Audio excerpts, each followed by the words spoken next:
All right, and we are live. Welcome everyone to Tea with Doug G. If you don't know, my name's Doug Gooden, and y'all, I am so very excited to welcome my incredible guest this week, the amazing Reverend Dr. Nathan Byrd, or as I just usually call him, Nathan. Nathan, welcome to the show. Thank you so much for agreeing to do this. Why don't you take just a second and tell the folks who you are, what you do. Where'd you get that snazzy coat? The floor is yours. Well, thank you. It's great to be here. Thanks for having me and asking me to be a part. Though this is usually past my bedtime, just so you know. So if I fall asleep, just yell real loud and it'll wake me up. Oh, will do. Or if your video just suddenly cuts out, take that as a silent message.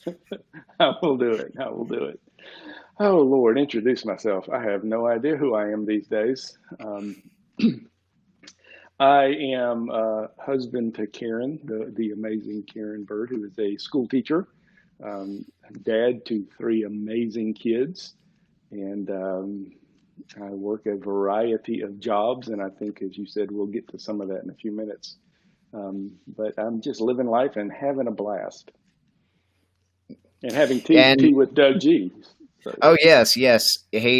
Nathan has joined the pantheon of my guests who have actually drank tea alongside me. But yeah. Well, Nathan, without further ado, let's get right into it. Okay. So Absolutely. you said it best. You are a person who wears a number of different hats. And one of those hats that you wear is are you still serving as the interim pastor, or are you officially the? I think the title originally that was given to me was the interim pastor, because I was chosen to fill in until we called an interim, and then this little event called COVID came along, and I'm familiar with it. And so they first asked me to fill in and preach for about 2 months, 3 months maybe, and then they extended it a month, and then another month, and then they said, well, how about until September? I said, well, okay, I can do that. And September came along, and I said, okay, did you mean the beginning of September or? And so we are finally, I think, calling an interim pastor in the next couple of weeks. And so I'm looking very, very forward to getting back to the job I was hired to do at Millage Avenue Baptist Church, which is minister to older adults. And instead of spending all my time writing sermons, and which I enjoy doing, Yes. but not every week, and then producing the worship services and putting all the video together and a lot of the filming, and it's a lot. Yes, So, sir. mhm. Well, like you said, you do many things for Millage Avenue Baptist Church, but one of y'all's biggest events is every year y'all basically turn your church into a stand-in pumpkin patch We for absolutely do. yes, sir. So Tristan Webb, he wants to know, when are the pumpkins going to be brought out at the church? They are here. They got here it's supposed to be 4 o'clock, and then we got a call saying it was going to be 4:45, and they finally showed up about 5:15. And so when I left the church to go get ready for this posh little tea ceremony, they were still unloading, and darkness was falling rapidly. So they're there. So people were already buying pumpkins, even though we were in the midst of unloading. So this is probably the most timely question we've ever had, because it's literally It today was literally the is day. today. Yes, yes. Well, good deal.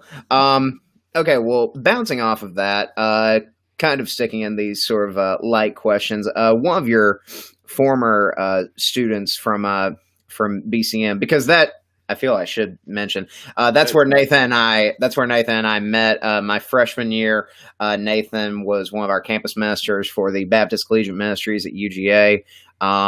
And though I was just there 1 year while you were there, you were incredibly influential. But one of your former BCMers, Miss Haley Beach Vaughn, who I can see is watching right now, she wants to know, if you could you please rank your top 5 sitcoms? Sitcoms. You know, oddly enough, I am not a sitcom person. Mm, There are very few that I like, and I think a lot of it was due to VCM because I was never had a normal schedule, and there wasn't it's a very fair. night. You know, this is back in the day when you had to be home to. You know, I grew up back in the day when you had to be home to watch the TV program, Oh yeah. and so there are a couple I guess binged. Not really. I've never spent a whole weekend watching TV or anything like that, but there aren't many. There are a couple that I have enjoyed watching. I think, and I'm terrible at ranking things, but I would say in the top five would be um, Cheers would be pretty high up A there. classic. Frasier would be high up there. You know, even some growing up, MASH was one of my favorites. Um, I don't know. One of my favorite parts, especially since I've gotten older, and once I got married, was watching my wife watch sitcoms. That is my favorite thing because she laughs so hard she cries. And Cheers is the one where I first noticed that happening. I just turn and watch her while she's watching the sitcom, and it's just high class entertainment right there. Okay.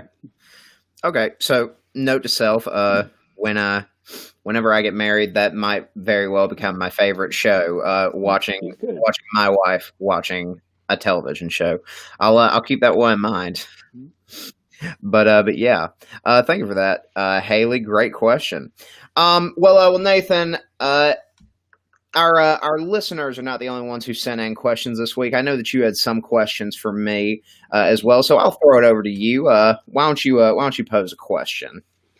So one that's because, and it's a hybrid question. When, where did you learn how to dance, and when did you realize you were good at it? Okay. All right. So tackling the first part. So I attribute my dancing ability to three things. Only exactly three things. One, going to public school. Uh, Public school, you learn a lot of dances. You learn a lot of things. But the biggest thing that I took away was I learned how to dance. Second, I gotta give a shout out to my mom, Heidi Gooden. You know, she is someone who has always loved to dance. She's always kind of instilled that that was a lot of fun. And even though when I was younger, I was very embarrassed of my mom's dancing, as I've gotten older, I've come to appreciate it so much. And it definitely has influenced my dancing.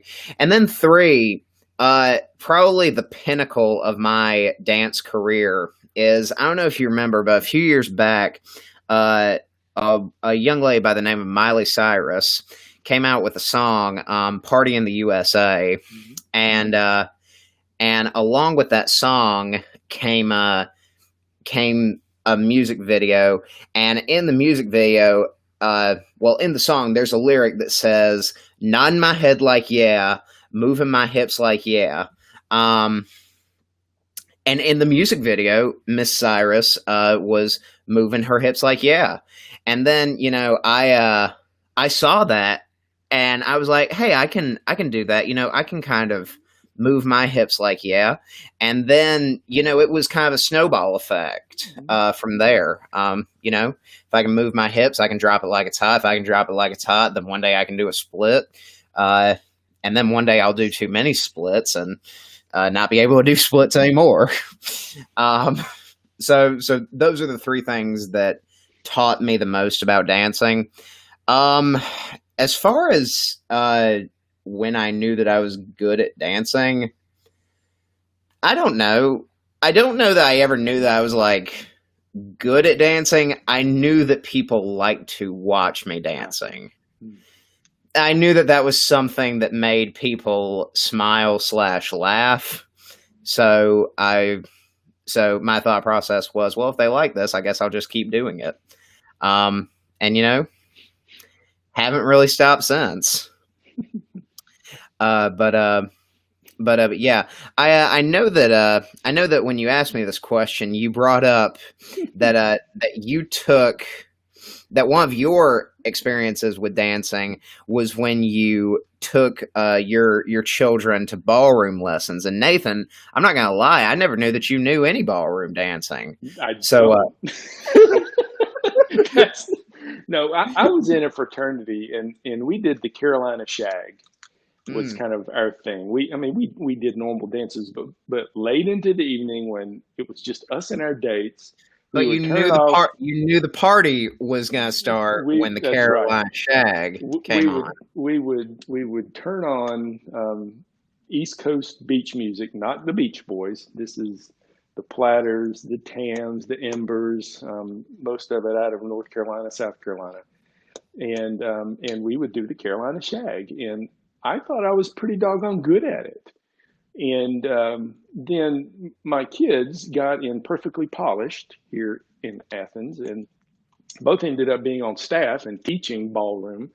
And at the end of the big end of the year formal, which is a big ball they have at Stegman Coliseum, um, they have a daddy daughter dance and a mother son dance, and so it's always the shag is what we end with. And so I get out there and I start. First we were practicing, and I was practicing with my oldest, and she says, "Dad, I don't know what you're doing. That's not the shag." And and so I started watching her and Nick do it and thought, yeah, that's not what I learned how to do. So I don't know what it is I do. And I was talking to Karen about this beforehand, and she goes, well, it's not that you can't dance, it's that you just can't feel the beat when you're dancing. And I said, yeah, that's pretty much it. Mm, Which to me, that's dancing. If you don't feel the beat, you're just wiggling. So, hey, but look, there's something to be said about wiggling because the first probably year and a half that I was in college, um, I would fill out resumes for like casting calls and stuff like that, and they would say special skills like dance classes, and at the time I was like, I mean, I did cotillion 5 years ago, but that's nothing. So I would write down under special skills every single time I would write, I have a deep voice and I'm big, so I jiggle. And hey, I got roles I bet you did. based I on bet based on you. my ability to jiggle. Yeah, but my And my jiggling's not hey, rhythmic, so it not quite the same benefit. Yeah, no, no. yeah, So I guess rhythmic jiggling is really where it's at. yeah, yeah, yeah. Yeah. Great question though, Nathan. I love that. All right. Well, Nathan, going back to this whole discussion of you're someone who wears many hats. Another former BCMer of yours, Mr. Stephen Drain, he wants to know. So you're currently at he said the older name of it, which is Interfaith Ministries. But what's the current name again? We're now Family Promise of Athens. Family The Promise of Athens. Athens. The old name was Interfaith Hospitality Network of Athens. Well, yes, sir. So Stephen was wanting to know, what is it that led you to this specific field of ministry, to this specific group? Well, I have really, except for in high school, going into Piggly Wiggly and filling out a application. And when we were in seminary, sending out a few resumes, I've never really looked for a job.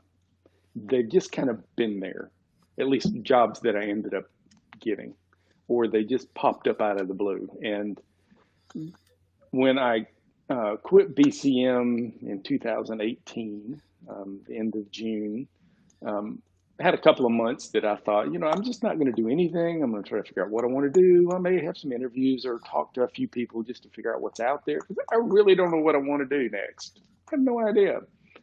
Um, and as I was doing that, you mentioned the pumpkin patch. The church said, hey, Nathan, you're not doing anything. Why don't you come manage the pumpkin patch?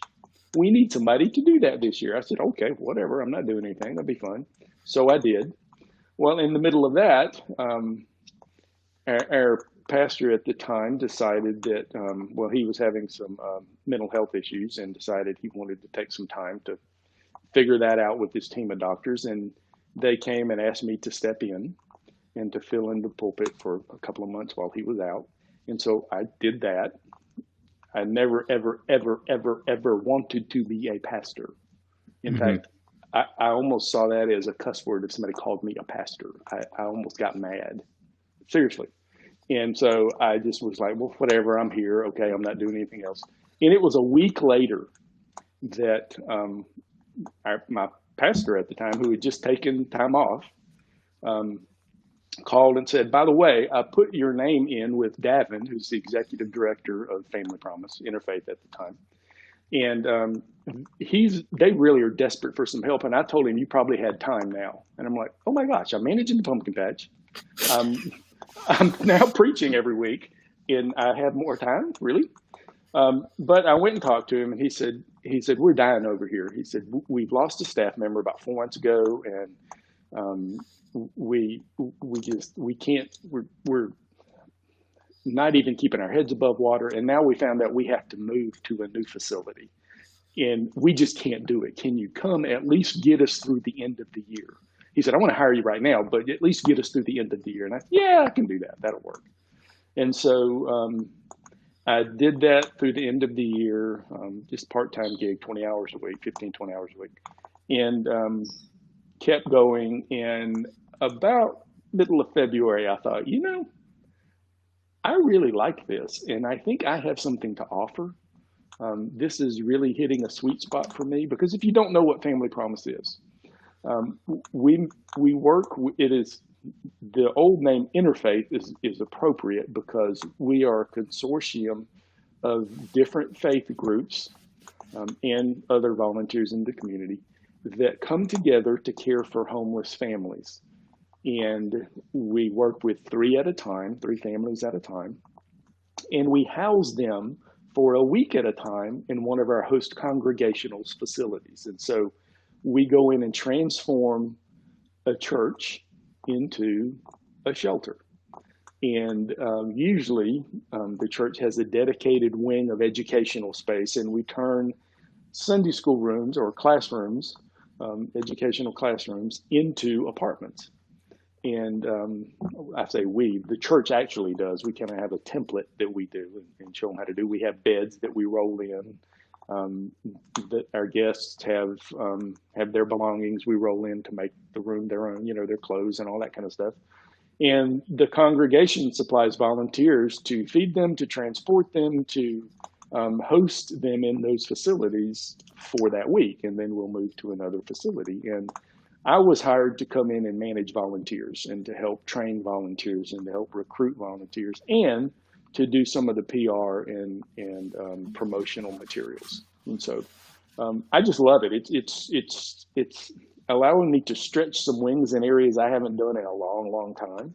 And as an extrovert, it lets me be with people. And so it's just a lot of fun, a lot of fun. Well, And good I can be deal. innovative too. It's fun to see some dreams and hopes start to come to fruition that, I started having about a year and a half, 2 years ago. So yeah, Yes, sir. love it. Uh, so Haley actually brings up a question that, I mean, if you would like to speak on, you can. So Haley wants to know. Uh, has this organization considered doing this with some unused retail space, such as malls that have gone out of business? We are looking at just about any kind of option now, because since COVID started, a lot of congregations are shut down, and we spent 6 months at one facility, just moved out this past week, um, and are in. We don't have one family in the program right now, and we have them in a house at that same static site, that same congregation. Athens Church of Christ has just been the most amazing host congregation ever, to open up their space for 6 months. But we're moving to another one. We'll be moving to Millage Avenue Baptist Church at the end of this month. Okay. And then several others will be hopping around to for a longer term, I hope, about a month at a time. But we're looking into all kind of options. It was such a great experience to have them in one place where they didn't have to move around. I think it benefited lot of different people, and so we're looking for a static site. So if anybody listening knows of anybody who has some space that they're willing to let use, we'll investigate just about any possibility. Yeah. Good deal. But yes, sir. I love to hear about it. Yeah. So going back into these questions. So Brandon Revis, friend of the show, former BCMer. So Brandon wants to know, this year, unprecedented has been the word that's been thrown around. I'm honestly kind of tired of hearing the word unprecedented, but I can't think of a better word right now. Nuts. Yeah, that works. That just hits the nail on the head. So, Brandon wants to know, at this point in this crazy year, what is one, if you had to narrow it down to one thing, what is one thing that you have learned about yourself? What is one thing that you've learned about this country? And what is one thing that you've learned about this world as a whole? That's three things. Yeah. Yeah. Three things divided into three separate categories. That's a Brandon question then. That sounds about like Brandon. That sounds like a Brandon. I know Brandon's watching too, so if he would like to defend himself, please do so in the comments. So myself, the country, and the world, is that the? Yes, sir. Oh, good Lord. If you want, we can ping pong this one.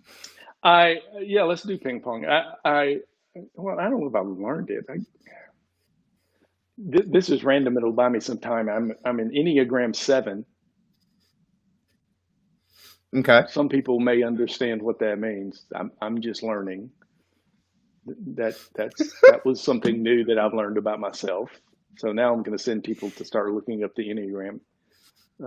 It's a personality kind of inventory kind of thing, but that's been fun. I've learned that I love baking sourdough bread and sourdough pastries and cakes and all that kind of stuff, which that was always my wife's thing. I would decorate them, but I never was the baker. I've baked bread for a long time, but I just made it because it was better for us and healthier, but I really didn't get jollies out of it. But I absolutely love it. There's something new baked at least once a week here. Sourdough in particular. Love it, love it, love it, love it. Well, good deal. I think in the sense of ping ponging this back and forth, I think one thing that I've learned about myself, it's really weird because I've always been someone who really has said, I like things to constantly be changing. I like to just keep going, finding the new thing that comes up all the time, and that definitely drives me. Is like trying not to become stagnant, and constantly looking for improvement and places for growth. But definitely during this time of quarantine and the pandemic, I have learned that there definitely is a part of me that loves structure and schedule, and to a certain extent, some monotony. I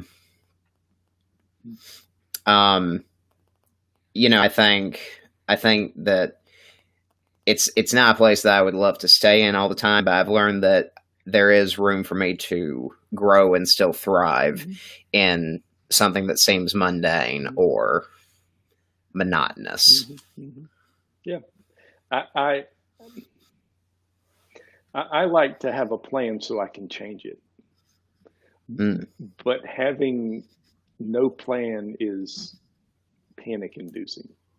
If there's not a fallback, even if it's not much of a plan, at least it's just, something solid. And I freaked out a friend of mine who did a lot of personality stuff, and he had me typed this certain way, and when he found out that every night I lay out my clothes for the next day, he said, "No, you don't. That doesn't fit who you are." And I said, "What are you talking about?"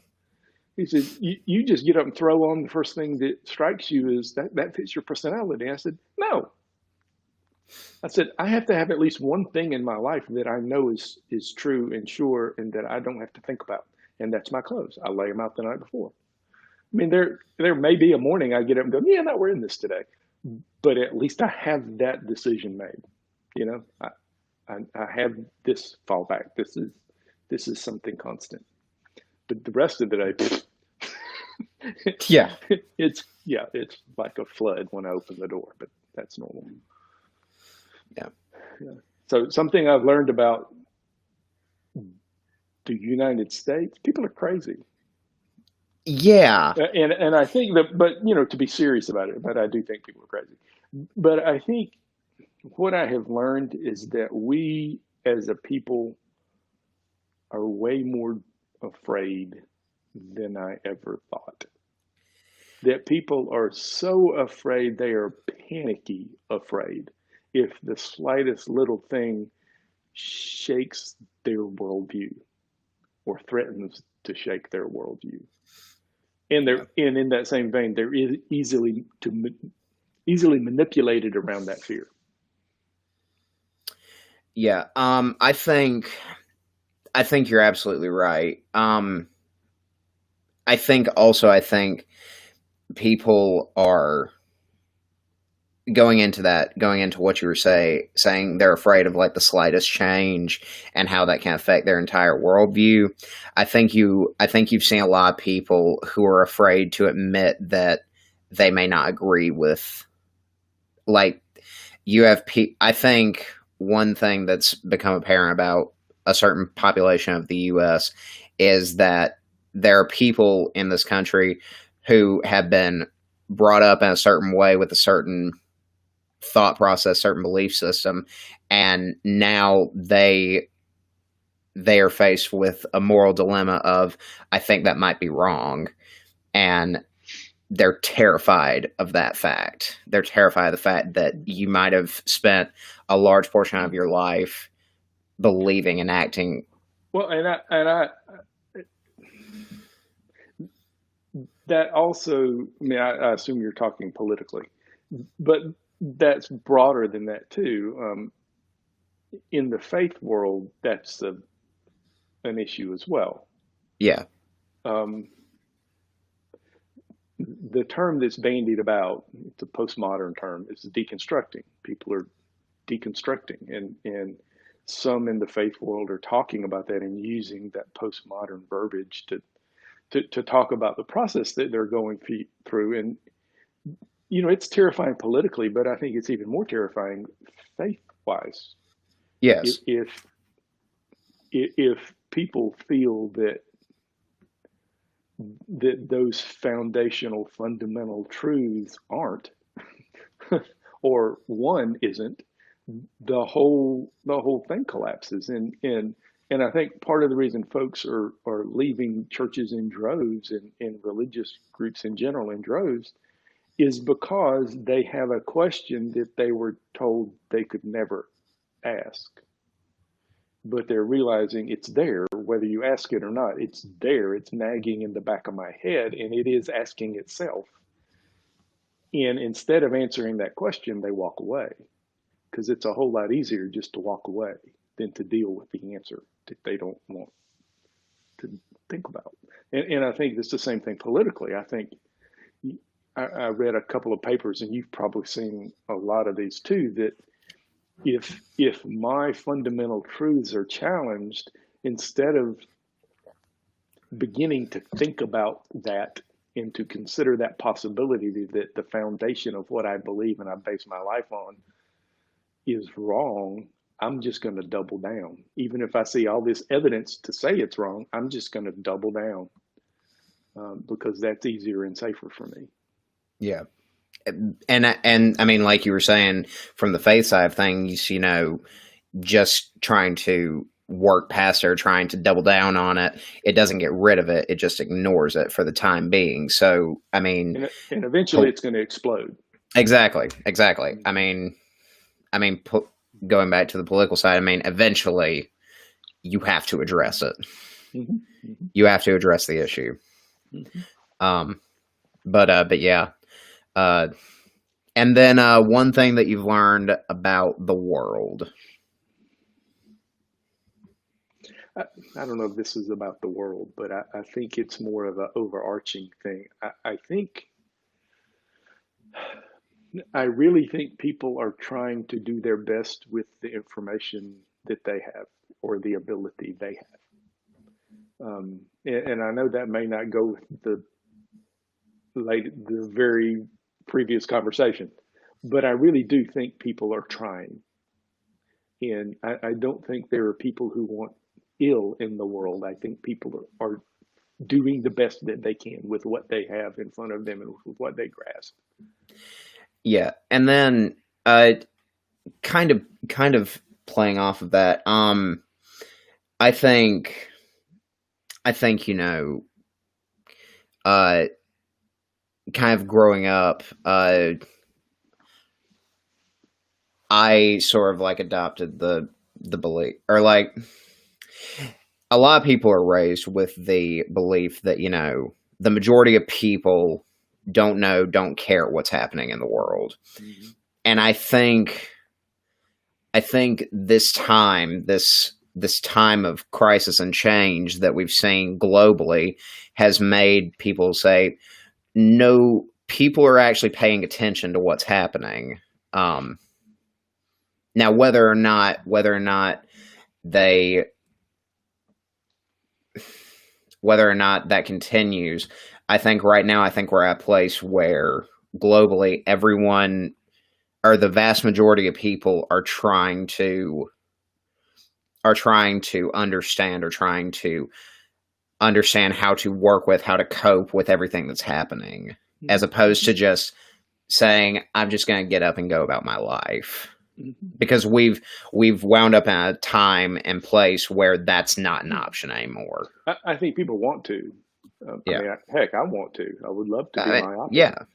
Um, but one thing I talk a lot about I have in my sermons lately, which is kind of nice. I have a platform every week to talk, and nobody talks back because it's on video, you know? Yeah. So I don't know what their reactions are until several days later. But one thing that I've said quite often is this matters. The lenses that I pick up and choose to put on matter. They're not just they don't just help me see, they're determinative of what I see. And I think that's true for all of us. The opinions that we choose, and we do choose them, the information that we choose to digest and accept, the perspectives that we choose determine what we're going to see, not just how we interpret it. It determines what we see. And and I wish people realize that because I don't think they do. Um, I don't think people actually realize they're wearing glasses. Yeah. You know, that to again, to use the postmodern term, that our reality is constructed. We have constructed our worldview. Each of us has. We have chosen a worldview. Um, Whether we chose it consciously or not, we have chosen it.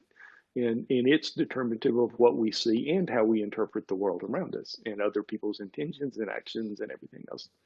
Um, yeah. And I think a lot of people are realizing that for the first Yeah. time ever. And I think that would be how I would amend your last statement. I think people are realizing that now. They want to be in the dark, but I think they're realizing they can't be, and they're realizing I'm only seeing what I want to see or what I have been trained to see. Yeah. So, but we're getting deep. Yeah. I Ask one of love the getting light deep. questions. All Ask one right, of the I'll light ask. questions. I'll ask one of the light questions. All right, Ben Tankersley. He wants to know favorite and least favorite nicknames growing up. Oh, that's terrible. I always wanted nicknames. My last name is just too easy to rhyme positively and negatively, and it's a nickname. Everybody called me Byrd growing up, or some rhyming terrible or positive thing off of that. In high school, my little group of friends, we tried to give ourselves nicknames, and they tried to call me Stork. because I Mm. was really skinny and had long legs, but it didn't fit because I'm bow-legged. It, we talked about the funny walks because I know that's one Yeah. of the questions. I'm bow-legged. I'm not a stork. That no. So it went back to Byrd pretty quickly. So yeah, I I tried to give myself one. My best friend and I wanted to be DJs. But mm. this was back in the day when the DJs had handles. It wasn't their Uh-huh. name. Yeah, It yeah, was and back when they had voices, yeah. Oh everybody yeah. had a bigger than life. It wasn't just talking like it is now. And so, and we actually had a chance to do that one time, but that's for another story. But um, my handle that I picked for myself part of it came out of the Preppy Handbook, which is a thing. In the 80s, late 70s, 80s, there was a Preppy Handbook, and I had a copy, and I used it to model my attire and dress out of. Hmm. Um, but in it, I discovered that there is a nickname for Nathan that I had never heard before. Do you know what the nickname for Nathan is? I do not. Kip. I Okay. don't I don't know why. It has nothing to do with it. And so I am also a third. I'm Nathan Cook Byrd the third. And so my radio handle was going to be Kip Trip. And tell me, Nathan, what kind of music was DJ Kip Trip gonna Well, be playing? well, the one chance that we had to do it when we were able to kind of overtake the college radio station at Georgia Southern um, illegally. Um, we The took all best our way. little 45s and cassettes up there of Carolina beach music, and that's basically what we played. It was the summertime. We worked at Piggly Wiggly with a guy who didn't want to go on duty that night. He said, "Man, I wish somebody'd take over for me." Me and Alan went, "We'll do it," and he goes, "Seriously, absolutely." And he goes, "I might get in trouble." He said, "But the advisor's out of town this weekend. It's perfect." Okay, I'll teach you how to do it. So he took us up to the studio, taught us how to do it, taught us how to. And so we called all of our friends that were in town. I think it was spring break or either summertime. I don't remember. But they put speakers out. They all went to one apartment complex, put speakers outside, and they would call in and make requests. We would do dedications and all this kind of stuff. Well, unbeknownst to us, that advisor was driving back from Savannah Mm, that night, turned mm. on the radio. He comes storming into the studio with like 30 minutes left of the time we're supposed to be on. And he is screaming bloody murder, throwing things. And he's like, "Get out of here. Who gave you permission to do this?" Because it's supposed to be an alternative station. Oh And, yeah. and we said, "Okay, we'll just leave dead air for 30 minutes." He goes, "Never mind. Finish the time. You don't ever come back."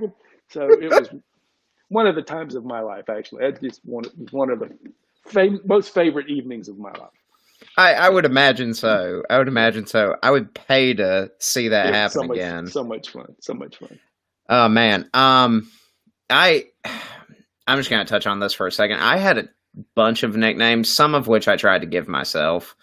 Um, Dougie Fresh Mhm. has been there since middle school. Um, I did scouts growing up, and from scouts, Thuggin' Duggan happened. Um, I don't know why. You're definitely not thug. Well, Nathan, like it was like peak Boy Scouts version of me where I was wearing a khaki shirt, OD green shorts, white tennis shoes, and white socks with my bleached white legs. Um I don't bleach my legs. My legs are just naturally that white. I get it. Just I said that earlier today, and someone was like, "You bleached your legs?" And I said, "No." Uh, so that was there for a second, and then I think my junior or senior year of high school, me and my friend group, we were idiots. And we called ourselves Thuggin' Duggan and the Funky Bunch. That's Two of my awesome. friends. Were you a band? No, You we should were have been. idiots. No, we were idiots. That's what we were. One of my friends, or two of my friends, made T-shirts That's that funny. said that, and it was the words "Thuggin' Duggan" and the Funky Bunch, and it was a black and white picture of my face. That's funny. Um, Oh my gosh, it was so stupid. Uh, yeah. All right. Well, Nathan, I'm going to throw it back to you because I know that you have a couple more questions. We're kind of winding down here, so I'm going to let you ask a question, and then I've got one that I I don't kind of remember want. what I sent you. What did I send you? Uh, if you could change, Oh yeah, I don't remember just the whole question. I really okay. don't. All right. So Nathan asked, if you could change one thing about our American culture, what would it be? Yes, That's a great question, Nathan. yes, it is a Um, great question. uh, I saw this and I thought there are a lot of things that stand to be changed. Um, I think I think they do kind of boil down to this one overarching issue, but I'm going to talk in detail about why I think it's such an issue. I think we as people, we want to have, we kind of live and survive off of this idea of tribalism. Like, you want to have a group that you can associate with. You want to have a group who has similar beliefs as you, so you can feel support, so you can feel uh, strength, what have you. However, I think we and I can only speak for American society. I'm sure this is a problem around the world, but I feel like Americans in general, we become so dependent on this idea of I have to have my group. I have to have my group that we all agree on.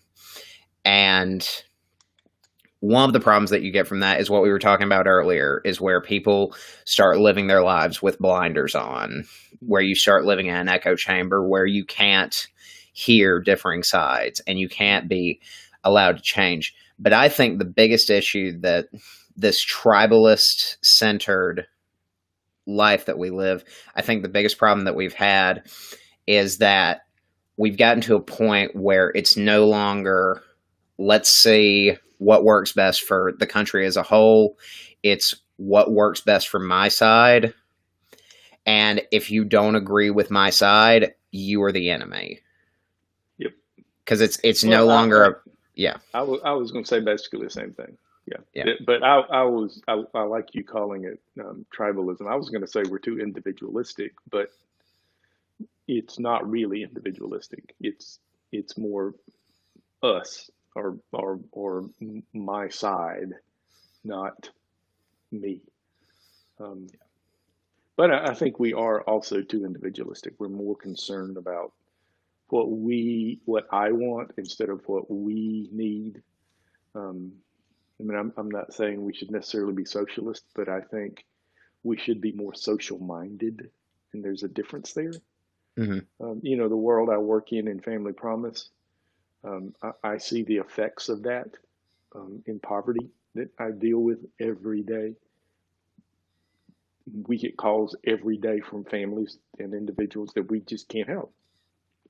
And there are not enough resources available to organizations who do what we do to help the people that need help. Shane Claiborne, I don't know if you're aware of who he is, modern day prophet, love him to death. He's really, really radical, sometimes way too radical for me, which is saying a lot.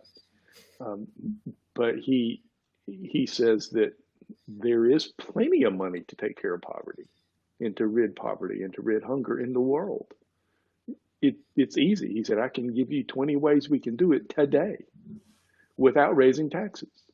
The money is available. It's just being used in ways that are not benefiting the most. It's benefiting a few people, or a few corporations or organizations or countries or. He says we could end it today if we just shifted a few things, Hmm.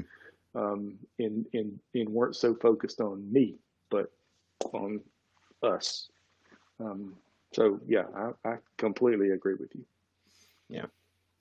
Well, Nathan, I love that question. Well, Nathan, I actually have a question for you that I just wanna wrap up our time here.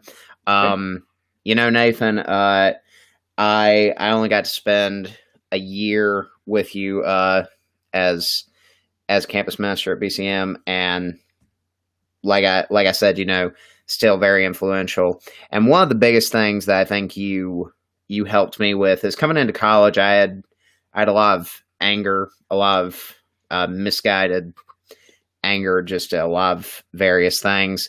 And you spoke to me once about this idea of righteous anger, and how we as Christians sometimes forget or ignore the fact that sometimes we can get angry. So my question for you is, what do you think is our biblical responsibility when it comes to both managing our anger and managing our emotions in a much broader sense? I think the biggest thing that we are not taught in most Christian circles is how to handle emotions. We are told that there are some emotions that are good and are bad, and those bad ones we should ignore or just push down. And that is terrible advice. God created all the emotions, and they all have a place, and they're all can be good if used correctly. But not using them at all or denying that they exist is one of the most detrimental things in the world. I was told Mm-hmm. once, I don't remember where I heard it or read it or whatever, that unresolved anger or anger pushed inward turns into depression. And just look around today, look on the college campus, go talk to the health center about over the past 10 years, how many students now are on antidepressants or come in for depressive symptoms versus 10 years ago. Why is that the case? And I think a lot of it is we're told not to be angry. And what ends up happening is that anger is going to come out. It's going to explode out at some point in time. Some way it's going to get expressed. And if we don't acknowledge it and accept it and focus it and deal with it, it's going to come out in ways that we don't control, Mm-hmm. and create all kind of issues. I think we're seeing some of that today, actually. Just turn on the news. Yeah. Um, we haven't taught people how to deal with it and how to handle emotions, but I think all emotions can be good if used correctly. But the first thing to do with it, and it's one thing I've learned about myself, and I would expand it not to just to this year, but I would say in the past 5 years, is that I had learned techniques for lying to myself. And I had gotten pretty good at it and didn't even know when I was covering for something or fudging on something. And part of a decision I made about 2 years ago was I'm done. I'm going to be myself. I'm done lying. I'm done lying to myself, lying to others, not saying what I believe if somebody asks me, trying to be political with my answer with a smile on my face. Oh, I'm done with that. And I think I'm a much healthier person. I know I'm happier. Yeah. um, I think my family's better off. Um, yeah. So I think, you know, I may have called it righteous anger with you. It's not a term I would use today. I think anger can be good. It can also be bad if used inappropriate. And I think it's what we do with it, how we handle it, how we express it. Yep. I think when it's directed hurtfully towards someone, it's not good and not right. Um, but by the same token, when we are hurt, part of a reaction to being hurt is having anger and being upset about that. That's okay. Mm-hmm. Doesn't mean we can go out and shoot the person who hurt us. Yeah. um, or get back at them necessarily. Um, so I think it depends, but I think owning your anger and admitting to it is healthy. Yeah. Mm-hmm. Yeah. Well, Nathan, I think that's a phenomenal answer. I think it's a great note to finish on. Nathan, first of all, thank you so much for being on tonight. I thought we were gonna have a great time tonight, and it did not disappoint. I did you have a good time? I did. I'm glad you didn't ask me the dinner theater question Yeah. because I would have gotten in trouble. with a lot of people. Yeah. Um, but yeah, look, thank you so much for being on. Everyone who's listening, thank you so much. Again, if you were in the chat, thank you for chiming in. And yeah, thank y'all so much. And I will see y'all next week for all us here. I'm Doug Gooden. That's Nathan Byrd. And this has been The Tea. Y'all have a great night.